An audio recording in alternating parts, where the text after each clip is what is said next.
दोस्तों, welcome to our YouTube channel.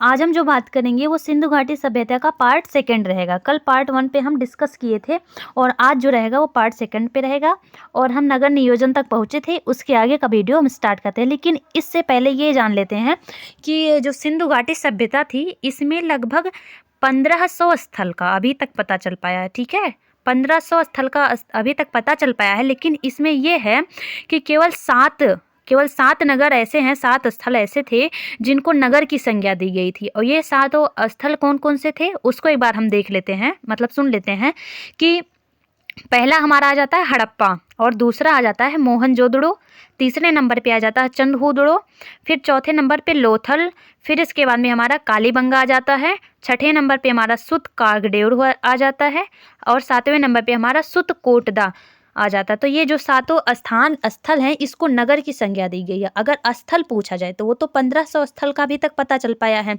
लेकिन नगर जो हैं यही 7 हैं। फिर इसके बाद में नगर नियोजन में देखते हैं कि क्या है।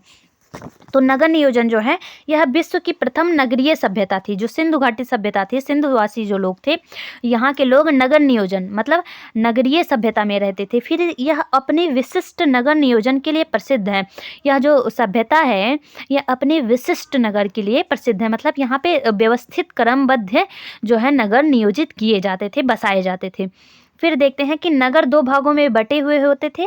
पहला पूर्वी भाग, तो पूर्वी भाग में कैसे क्या होता था, तो यहाँ आवासीय भाग होता था। ठीक है, जो पूर्वी भाग होता है वो आवासीय, मतलब यहाँ पे जो लोग हैं आवासीय भाग में रहते थे, अपना घर बसाते थे।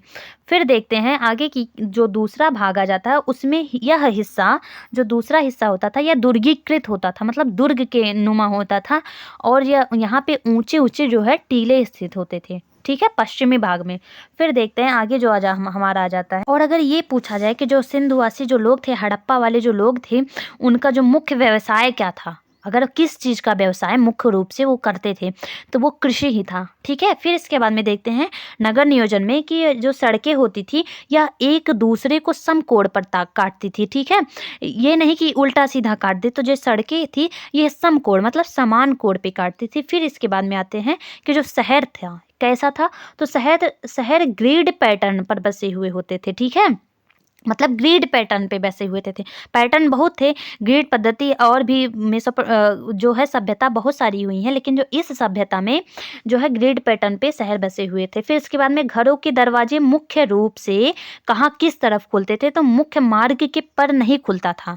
सिंधु के जो लोग थे उनका जो मुख्य दरवाजा था, मेन जो फाटक था घर का, वो जो रास्ते होते थे, मार्ग होते थे, उस पर नहीं खुलता था।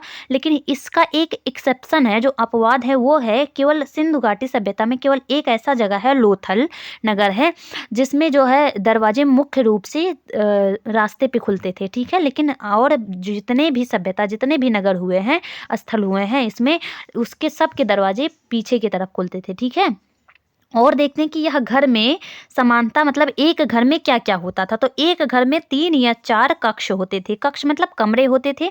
उसमें क्या क्या आता था, तो रसोई आ जाता था, आंगन आ जाता था। रसोई मतलब जहाँ पे लोग खाना अपना बनाते थे, खाना वगैरह। आंगन आ जाता है जहाँ पे लोग रहते थे, मतलब ठीक है। फिर इसके बाद में देखते हैं कि उन्हें सीढ़ियों का भी ज्ञान था। जो सिंधुवासी जो लोग थे उनको सीढ़ी बनाने का ज्ञान था, उनको पता था कि सीढ़ी कैसे बनाया जाएगा। फिर देखते हैं नीचे कि कुछ घरों में कुओं के साक्ष्य मिले हैं। कुछ घर लेकिन ऐसे भी थे जहाँ पे कुछ घर में ऐसे भी साक्ष्य मतलब प्रमाण मिले हैं, प्रतीत होते हैं हमको कि वहाँ पे कुएं रहे होंगे। फिर देखते हैं मोहनजोदड़ो, जो मोहनजोदड़ो है वहाँ से क्या है कि 700 कुएं, मोहनजोदड़ो जो नामक स्थल है, जो स्थान है, वहाँ पे 700 कुएं प्राप्त हुए हैं। ठीक है, और एक चीज़ और भी देखते हैं कि जो मोहनजोदड़ो में मातृ देवी जो होती थी, उनकी मूर्तियाँ जो है मोहनजोदड़ो में हड़प्पा की तुलना में पुरुष मूर्तियाँ ज़्यादा मिली हैं, या नारी मूर्तियाँ। अगर क्वेश्चन में ये पूछा जाए कि मोहनजोदड़ो में मातृ देवी की मूर्तियाँ जो थी मिली थी, उसकी अपेक्षा जो मोहनजोदड़ो में हड़प्पा की तुलना में पुरुष की मूर्तियाँ ज़्यादा मिली हैं या नारी की मूर्तियाँ, तो वहाँ पे नारी की मूर्तियाँ जो है हड़प्पा सभ्यता में ज़्यादा मिली हैं। फिर इसके बाद में हम देखते हैं कि इन नगरों में उत्कृष्ट जल निकासी की व्यवस्था थी, कि ये जो नगर थी इनको जो जल निकालने की जो जगह थी, मतलब एक अच्छे मतलब पैटर्न पे आधारित थी, एक अच्छे तरीके से बनाई गई थी। ठीक है, फिर ये नहीं कि जो पानी है जल निकल रहा है कभी इधर बह रहा है रास्ते पे बह रहा, ऐसा नहीं था। उनको मतलब एक पद्धति के अनुसार बनाया गया था। फिर देखते हैं कि मुख्य मार्ग पर नालियों को साफ करने के लिए मेन हॉल होता था। तो जो मार्ग रास्ते होते थे, जो मेन रास्ते होते थे वहाँ पे, तो उसके बगल बगल नालियाँ बनी हुई होती थी और उन नालियों को जो साफ करने के लिए एक बड़ा बड़ा हॉल होता था, जो जिसको मेन हॉल कहते थे। ठीक है, फिर देखते हैं नालियाँ जो हैं वो ईंटों से ढका जाता था। जो नाली होती थी वो ऐसे खुली नहीं रहती थी, उनको ईंटों से ढक दिया जाता था, जिससे मतलब बाहरी चीज़ें जो है, अवशिष्ट पदार्थ जो है उसमें ना पड़े। फिर देखते हैं कि समानतः पक्की ईंटों का प्रयोग करते थे। अगर ये क्वेश्चन में पूछा जाए कि कौन सी सभ्यता के लोग, सभ्यता बहुत मेसोपोटामिया की सभ्यता हुई और भी सभ्यताएं हुई, उसमें कौन सी सभ्यता ऐसी थी जिसमें पक्की ईंटों का प्रयोग किया जाता था, तो वह है हमारी सिंधु सभ्यता। ठीक है, फिर देखते हैं कि ईंटों का आकार कैसा था। तो जो ईंटों का आकार था वो 4x2x1 था। इसमें ईंटों का जो आकार होता था 4x2x1 होता था। ठीक है, अगर राजनीतिक स्थिति हम देखते हैं कि उस सभ्यता के लोगों की राजनैतिक स्थिति कैसी थी, क्या थी, तो जानकारी का अभाव था राजनैतिक के मामले में। ठीक है, अन्य नहीं, ना राजनैतिक स्थिति के मामले में इनको जानकारी का अभाव था, मतलब इनको कम ज्ञान था उसका। फिर आगे देखते हैं कि संभवतः अगर उनको राजनैतिक स्थिति की जानकारी नहीं थी तो संभवतः पुरोहित वर्ग के पास में यह शासन रहा होगा। हम इसको मतलब कंफर्म नहीं कर सकते हैं, इसमें हम मतलब अपना संशय कर सकते हैं, अगर सोच सकते हैं कि जब उनके पास नहीं था, जानकारी की अभाव थी राजनीतिक, तो पुरोहित वर्ग के पास रहा होगा। फिर देखते हैं कि जो पूरी सिंधु घाटी सभ्यता थी उनमें से एक ही प्रशासनिक व्यवस्था रही होगी। तो जितनी भी बड़ी सिंधु घाटी सभ्यता या हड़प्पा सभ्यता एक ही है ये रही होगी, उसमें केवल कहीं ना कहीं एक ही प्रशासनिक व्यवस्था रहा होगा। और प्रशासनिक व्यवस्था मतलब क्या होता है, जहाँ पे जाके हम जानकारी कलेक्ट करते हैं, इकट्ठा करते हैं। ठीक है, फिर आगे हम देखते हैं कि जो सिंधु घाटी सभ्यता थी इसकी सामाजिक स्थिति कैसी थी, समाज में जो लोग हैं वो कैसे रहते थे। तो पहला आ जाता है मातृसत्तात्मक परिवार था और संयुक्त परिवार था। ये दो अलग अलग चीज़ें हैं, इसको मतलब हम समझते हैं कि कैसे। मातृसत्तात्मक अगर आज के डेट में देखा जाए, अब वर्तमान समय में, तो जो परिवार होता है वो पितृसत्तात्मक होता है। और लेकिन सिंधु घाटी सभ्यता ऐसी थी जो मातृसत्तात्मक थी, मतलब कि जहाँ पे महिलाओं का राज चलता था। अगर घर है कोई तो घर में महिलाओं का कहा माना जाता था। लेकिन आज के समय में ऐसा है कि पुरुष जो है वो पितृसत्तात्मक समाज हमारे मतलब यहाँ पे पाया जाता है आजकल। और संयुक्त परिवार होते थे। अगर आज के डेट में परिवार देखा जाए तो संयुक्त परिवार ना हो कि एकल परिवार बहुता पाए जाते हैं। अगर संयुक्त परिवार देखा जाए तो बहुत ही कम किसी गांव में ऐसा होगा जहाँ पे चाची चाचा बाबा दादी सब एक साथ जहाँ पे रहते हैं उसे संयुक्त कहते हैं, मतलब जुड़े हुए, जॉइंट फैमिली। ठीक है, वो लेकिन वहाँ पे जॉइंट फैमिली भी होती थी उस समय में। फिर समाज संभवतः 4 भागों में विभाजित था। जो समाज था वो 4 भागों में बटा हुआ था। ठीक है, और फिर उसके बाद में हम देखते हैं, लेकिन एक चीज़ इससे पहले ये जान लेते हैं कि जो मोहनजोदड़ो था उसको हम मृतकों का टीला कहते थे, उसका मतलब उसके संज्ञा दी थे। और लेकिन जो राजस्थान में कालीबंगा नामक जो जगह है, ठीक है, स्थित स्थल है, उसको क्या कहा जाता था, उसका ये है कि उसका अर्थ है काले रंग की चूड़ियाँ। जो कालीबंगा नामक जगह है उसको काले रंग की चूड़ियाँ का मतलब संज्ञा दी गई थी। फिर इसके बाद में आगे देखते हैं हम वर्ग में, देखते हैं कि वर्ग में कौन कौन से वर्ग पाए जाते थे। तो पुरोहित वर्ग पाए जाते थे, फिर व्यापारी वर्ग पाए जाते थे, और तीसरा जो आ जाता है किसान वर्ग पाए जाते थे, चौथे नंबर पे श्रमिक वर्ग पाए जाते थे। अब इसको हम एक्सप्लेन थोड़ा करते हैं कि जो पुरोहित वर्ग थे, पुरोहित वो जो वर्ग थे, मतलब आज के समय में जो हम लोगों के यहाँ पे जो पंडित और जो जानकार ज़्यादा होते हैं उनको पुरोहित कहते थे। ठीक है, आज के समय में वैसे ही उस समय में भी पुरोहित वर्ग होते थे। और व्यापारी वर्ग उन लोगों को कहा जाता था जो किसी चीज़ों का आयात निर्यात करते थे, मतलब लाते ले जाते थे, व्यापार करते थे औद्योगिक चीज़ों का या किसी और चीज़ों का, तो उसको व्यापारी वर्ग कहा जाता था। और किसान वर्ग जो किसान होते हैं, जो मतलब जो अनाज जो खेती करते थे, मतलब अनाज बोते बैठाते काटते थे, उनको किसान वर्ग के अंतर्गत रखा गया। और जो श्रमिक वर्ग थी, मतलब श्रमिक मतलब होता है मजदूर, तो उनको जो मजदूरी करते थे जो, ठीक है, इस सब चीज़ों का मजदूर, वो मजदूरी वर्ग के मतलब श्रमिक वर्ग के अंतर्गत आते हैं। और फिर इसमें देखते हैं कि जो इसमें बड़ी मात्रा में मतलब बहुदाय जो मातृ देवी होती थी, मातृसत्तात्मक परिवार भी था, और मातृ नारियों की ही मतलब जो है मातृ देवियों की मूर्तियाँ भी मिली थी बहुत सारी। फिर देखते हैं कि यह जो लोग थे यहाँ के, यह शांति प्रिय लोग थे, क्योंकि अत्यंत कम मात्रा में यहाँ से हथियार और औजार प्राप्त हुए हैं। तो इससे यह हमको मतलब होता है, ज्ञान होता है इस चीज़ का कि यहाँ के जो लोग थे वह शांति प्रिय लोग थे, मतलब वहाँ उनको लड़ना ज़्यादा नहीं आता था, मतलब लड़ते बैठते ज़्यादा नहीं थे। फिर इसके बाद में देखते हैं कि पुरुष एवं महिलाओं, जो पुरुष और महिलाएं हैं उनको श्रृंगार करते थे, ठीक है, एवं जवाहरात पहनते थे। लेकिन पुरुष और महिलाएं दोनों लोग श्रृंगार करते थे, सजते थे, संवरते थे और जवेरात मतलब ज्वेलरीज भी धारण करते थे।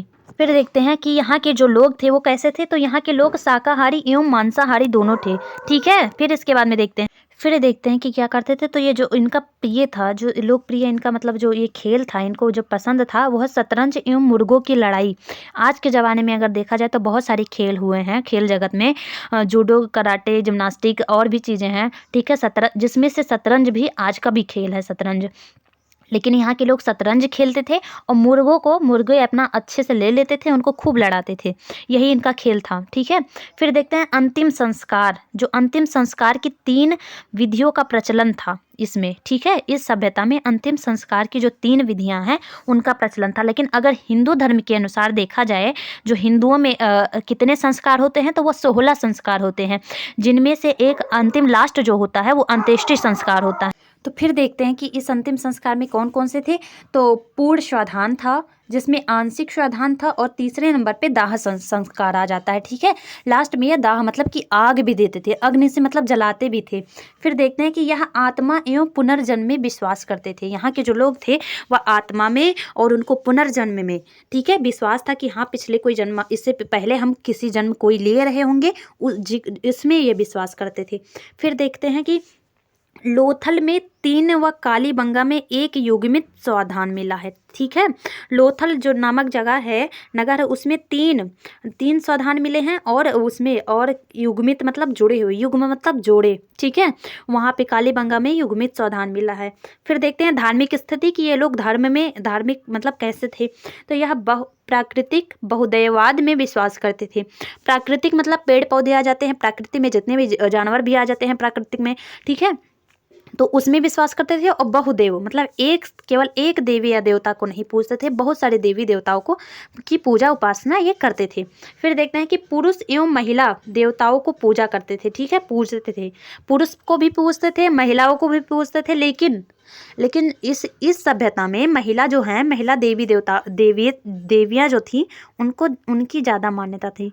फिर देखते हैं कि इस काल में देवताओं की मूर्तियाँ मिलती हैं, लेकिन मंदिर बनाना नहीं हुए थे, मतलब मंदिर बनाना प्रारंभ नहीं हुआ था उसमें, ठीक है, काल में। क्योंकि मूर्तियाँ तो मिल गई, मूर्तियाँ मिलती थी, इससे यह पता था कि वह धार्मिक थे, देवी देवताओं की पूजा करते थे, लेकिन इसमें मंदिर का साक्ष्य कहीं नहीं मिला है। और ये लोग जो है अंधविश्वासी भी थे, ठीक है। इनको अंधविश्वास में बहुत विश्वास था कि हाँ जादू टोना होता है, टोटका होता है। अगर हम वैदिक युग में जब जाएंगे तो जो वेद हुए हैं, हमारे 4 वेद हुए हैं, जिसमें अथर्व वेद आता है चौथे नंबर का, और मतलब नवीनतम वेद जो है उसे अथर्व वेद कहा गया। उस वेद में इसकी जो जादू टोना टोटका की जो उत्पत्ति है, उसी वेद में इसका वर्णन किया गया है, ठीक है।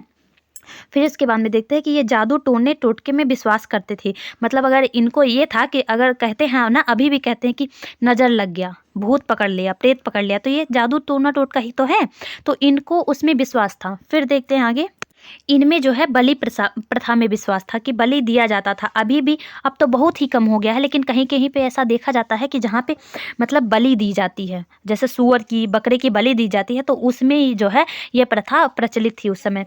यह वृक्ष पूजा, जल पूजा, लिंग पूजा एवं योनि पूजा में विश्वास करते थे। यहाँ के जो लोग थे वृक्ष पूजा में और मतलब जल पूजा, इन सब में विश्वास करते थे। फिर देखते हैं कि इन्हें ध्यान एवं योग का ज्ञान था। ध्यान योग मतलब व्यायाम होता है, योग आज भी किया जाता है, ध्यान उपासना जो है आज भी किया जाता है, ठीक है। लेकिन बहुत ही कम लोग जो हैं ध्यान वगैरह कर पाते हैं, और उनको इस चीज़ में जो है विश्वास था। फिर देखते हैं कि मोहनजोदड़ो से, जो मोहनजोदड़ो नामक जो नगर था, इसमें से एक क्या है, इसमें से मोहनजोदड़ो से एक आर्ध शिवा नामक जो है मुहर मिला है, जिसमें आर्ध शिवा का चित्र मिला है। ठीक है, मोहनजोदड़ो से एक मुहर मिला है, ठीक है, जिसमें आर्ध शिवा का चित्र वर्णित है। फिर है सर जॉन मार्शल के अनुसार इन्हें पशुपतिनाथ कहा जाता था।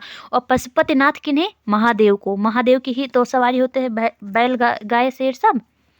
फिर देखते हैं कि आर्थिक स्थिति इनकी कैसी थी। तो आर्थिक स्थिति कृषि पर आधारित थी। ठीक है, इसको हमने आगे बताया था कि अगर पूछा जाए जो सिंधवासी जो लोग थे उनका जो मुख्य व्यवसाय था वो क्या था, तो कृषि था। फिर अधिशेष उत्पादन होता था जिन्हें बड़े बाजारों एवं शहरों में बेचा जाता था। अधिशेष, ठीक है, अधिशेष उनका उत्पादन होता था जिन्हें बड़े बाजारों और शहरों में बड़े बड़े बेचा जाता था। ठीक है, फिर देखते हैं कि गेहूँ, सरसों, चना, मटर, रागी प्रमुख फसलें थी इनकी। जो प्रमुख फसलें क्या क्या थी, तो गेहूं, सरसों, चना, मटर, रागी आदि इनके जो है प्रमुख फसलें थी जिसका ये खेती किया करते थे। फिर आता है इन्हें चावल एवं बाजरे का ज्ञान नहीं था। ठीक है, मतलब खेती में इनको चावल का एवं बाजरे का ज्ञान नहीं था। लोथल से चावल के साक्ष्य मिले हैं। जो लोथल नामक जो नगर था वहाँ से चावल के साक्ष्य मिले हैं। और रंगपुर में चावल की भूसी मिलती है। ठीक है, लोथल में चावल के साक्ष्य मिले हैं, लेकिन जो रंगपुर है वहाँ पे चावल की जो है भूसी, जो ऊपर का छिलका चावल का होता है, वो मिला है। फिर देखते हैं कि सुर्तगई, ठीक है, अफगानिस्तान से नहरों के साक्ष्य मिलते हैं। ठीक है, ठीक है। फिर इसके बाद में देखते हैं ऑक्सस रिवर के किनारे मिले हैं। फिर देखते हैं धौलावीरा से जलाशय के साक्ष्य मिले। जो धौलावीरा था वहाँ से यह पता चलता है कि यहाँ पे जलाशय, मतलब बड़े बड़े जलाशय रहे होंगे उस चीज़ के, मतलब उदाहरण जलाशय, मतलब जो है इनका हमें प्रमाण मिला है। ठीक है, फिर इसके बाद में देखते हैं कि यह पशुपालन भी क्या करते थे, ये पशुओं को पालते थे। फिर गाय, भैंस, भेड़, बकरी, खरगोश, कुत्ता एवं बिल्ली इनके प्रिय पशु थे। ठीक है, इनको मतलब ये इसका मतलब अधिकांश रूप में इसका पालन करते थे। फिर आगे हम देखते हैं कि क्या था। लेकिन यह ऊँट देखते हैं ना, यह ऊँट, घोड़ा, हाथी में प्रचलित जो है परिचित नहीं थे। यह भेड़, बकरी, कुत्ते का तो करते थे पालन, लेकिन ऊँट, घोड़ा, हाथी से यह परिचित नहीं थे, मतलब इनको ज्ञान नहीं था इस चीज़ का। फिर विदेशी व्यापार होता था। ठीक है, फिर सारगोन अभिलेख में सिंधु घाटी सभ्यता को मेहुला कहा गया है। ठीक है, मेहुला। और मेहुला किसको कहते हैं, किस चीज़ के लिए मतलब प्रयोग होता है, तो वो मोर, जो मोर पक्षी होता है उसके लिए होता है। फिर मेहुला नाविकों का देश था। ठीक है, नाविकों का देश है। और लेकिन मेहुला हजब पक्षी के लिए प्रसिद्ध था। ठीक है, फिर इसके बाद में देखते हैं, इसके बाद में सारगोन अभिलेख में कपास को सिंडन कहा गया है। जो सारगोन अभिलेख प्राप्त हुआ है उसमें कपास जो होता था उसको सिंडन कहा गया है। फिर देखते हैं कपास की विश्व में प्रथम खेती भारत में हुई। अगर पूछा जाए कि कपास की सबसे पहली खेती पूरे विश्व में कहाँ पे हुई थी, तो वह भारत में हुई थी। फिर इसके बाद में देखते हैं आगे की दिलमून बहरीन व आखन ओमान मध्यस्थ का कार्य करते थे। दिलमून बहरीन जो थे और आखन मतलब ओमान, मध्यस्थ मतलब बीच की, ठीक है, बिचौलिया जो होता है उसकी भूमिका जो है उसका कार्य करते थे। फिर देखते हैं कि यह मुद्रा व्यवस्था का प्रचलन नहीं था। इसमें जो मुद्रा व्यवस्था थी उसकी प्रचलित उसकी वो नहीं था। फिर देखते हैं वस्तु विनिमय होता था। ठीक, फिर इसके बाद में आते हैं कि यह सोने एवं चांदी का प्रयोग करते थे। अगर धातु पूछा जाए कौन कौन सी धातु, लेकिन अगर सभ्यता पूछी जाए कौन सी युगीन सभ्यता थी, तो यह कांस्य युगीन सभ्यता था। ठीक है, लेकिन धातु में सोना व चांदी का ये लोग प्रयोग करते थे। लोहे से परिचित नहीं थे ये लोग। ठीक है, लोहे से परिचित नहीं थे, लेकिन तांबा प्लस टिन, तांबा और टिन को जब मिक्स किया जाए तो कांस्य बनता है। और यही हम बता रहे थे कि जो ये सभ्यता के जो लोग थे, कौन सी युगीन सभ्यता के लोग थे, सिंधु घाटी सभ्यता के लोग, तो कांस्य युगीन थे। फिर बालाकोट पाकिस्तान में शंख उद्योग के अवशेष मिलते हैं। बालाकोट जो पाकिस्तान में स्थित है वहाँ से शंख उद्योग के भी अवशेष मिले हैं। अब देखते हैं कि मूर्तियाँ जो हैं और मोहरे जो हैं कैसे मिलती थी, कहाँ मिली थी। तो मूर्तियाँ और मोहरे कहाँ पे प्राप्त हुई थी, यहाँ से 3 तरह की मूर्ति मिली थी। ठीक है, पहला धातु की मिली थी, और पत्थर की मूर्ति मिली थी, और मिट्टी की जिसे टेराकोटा कहा जाता था। तो इस 3 प्रकार की मूर्तियाँ मिली थी। पहला धातु की, पत्थर की, और तीसरा मिट्टी की जो टेराकोटा से बनी होती थी। फिर देखते हैं कि मोहनजोदड़ो में नर्तकी की मूर्ति मिली है, लेकिन वो किस चीज़ की थी, तो वो धातु की मूर्ति थी। ठीक है, नर्तकी मतलब डांस करती हुए महिला की मूर्ति मिली है। फिर इसके बाद में देखते हैं कि दैमाबाद से धातु का रथ प्राप्त हुआ है। ठीक है, धातु का रथ प्राप्त हुआ है। और मोहनजोदड़ो से पत्थर की पुरोहित राजा की मूर्ति मिली है। ठीक है, मोहनजोदड़ो से क्या मिली है, पत्थर की जो पुरोहित जो राजा होते थे उन्हीं की मूर्ति मतलब मूर्ति मिली है। फिर इसके बाद में देखते हैं और जो है कि टेराकोटा की मूर्तियाँ होती थी वो मात्र देवी की मूर्तियाँ बनी हुई थी। टेराकोटा से जो भी मतलब मूर्ति बनी हुई थी तो वो मात्र मतलब नारियों की ही मूर्ति मिलती थी। फिर ज़्यादातर मोहरे सैल खड़ी की बनी हुई होती थी। ठीक है, किस चीज़ की बनी हुई होती थी ज़्यादातर मूर्ति, तो सैल खड़ी की।